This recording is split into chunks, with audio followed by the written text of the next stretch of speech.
Hello guys! Another day, another vlog.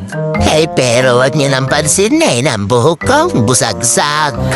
Ngayon nga'y magluluto muna tayo ng pagkain hindi pwede sa mga supaw. Ha?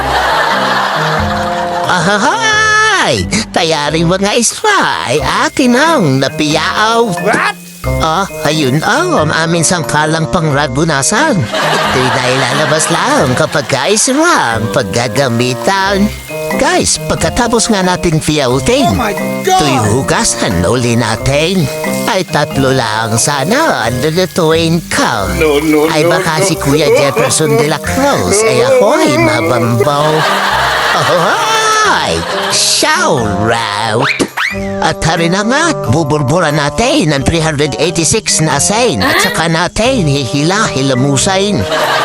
Guys, kay po gilamig, kay payanam, sa pusa namin, at saka kay ganda. Hari namang si Pogi Lameg, kung makapag-asin ay wagas.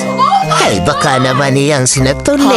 Yan, ay na mapakinabangan. Di raw sabi 386 lamang. Ayaw, at pagkalipas ng isang oras, ay tiyak yung lasa ng asin ay nanuot na sa kaibuturan ng inyong puso. What? Kaibuturan ng puso. Hindi raw. Ayaw, si pamalawang tulingan na ating nilagyan ng taba at gagawin natin parang si Suman. Kay John Aldwin Rodelas Perez, shout out. Zenaida de la Cruz, shout out. Kay Ate Marianette Crisostomo Halivi, shout out. Haringat sinisiksikan natin ito ng mga tabak. At kapag ito ay nalutaw, yung matikaw ay babaha sa panyong hiwa. At hiwa yun ang isra. Alam nyo guys na sa mga oras na ito ay ako'y nagsusolo. Yung isang kamay ay sa kamera at yung isa ay nagbabalot ng mangga. Ay, mangga raw ay tulingan nga ay ganun talaga. Kasi si Paena may busy sa pagtiklop ng ating ramitan. Kay Kuya Jim Messina Clarete, shout out. Ay Pogi Lameg ay mag-trivia ka naman na ba? Oh, no! Ay ma-erni room pasok. Ehem.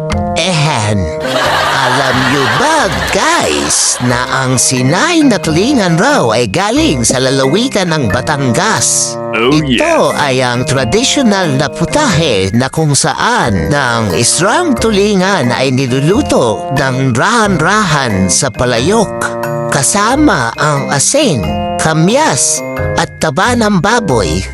At kilala rin itong putahe sa lalawigan ng Laguna at iba pang mga bahagi ng Calabarzon. At sa mga panahong ito ay kilala na rin ang putaheng ito sa iba pang bahagi ng Pilipinas. Kaya ayun guys, ay ngayon alam nyo na ang tulingan na hindi pagkain ng mga supaut. Ay baka naman ako'y tanangin pa ninyo kung bakit ay tulingan. Kay Tita Soli Clarete, shout out. Kay Tita Marvis Simons, shout out. Ay naku pa, salamat at ayaw natapos rin. Kaya haring sina ekstrang taba ay ating ibuburbur na rin. Yan nga palang mga kamyas ay huwag niya nakahanapin. Ay nakalimutan pong videohan ay naroon siya sa kailaliman. Kay Ninong Sunny Santos, shout out.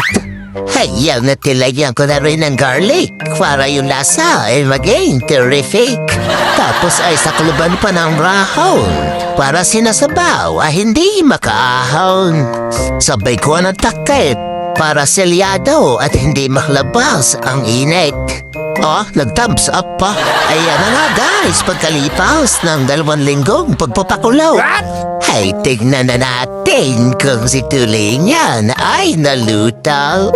Ay, wow! Kubni pa na sinasabaw. Mga guys at kapwa ko content creators, kung umabot kayo hanggang dito sa dulo, huwag mag-skip ng ads. Huwag rin kalimutang mag-comment, share, like, heart, follow, and subscribe. And I will see you in the next video. Thank you.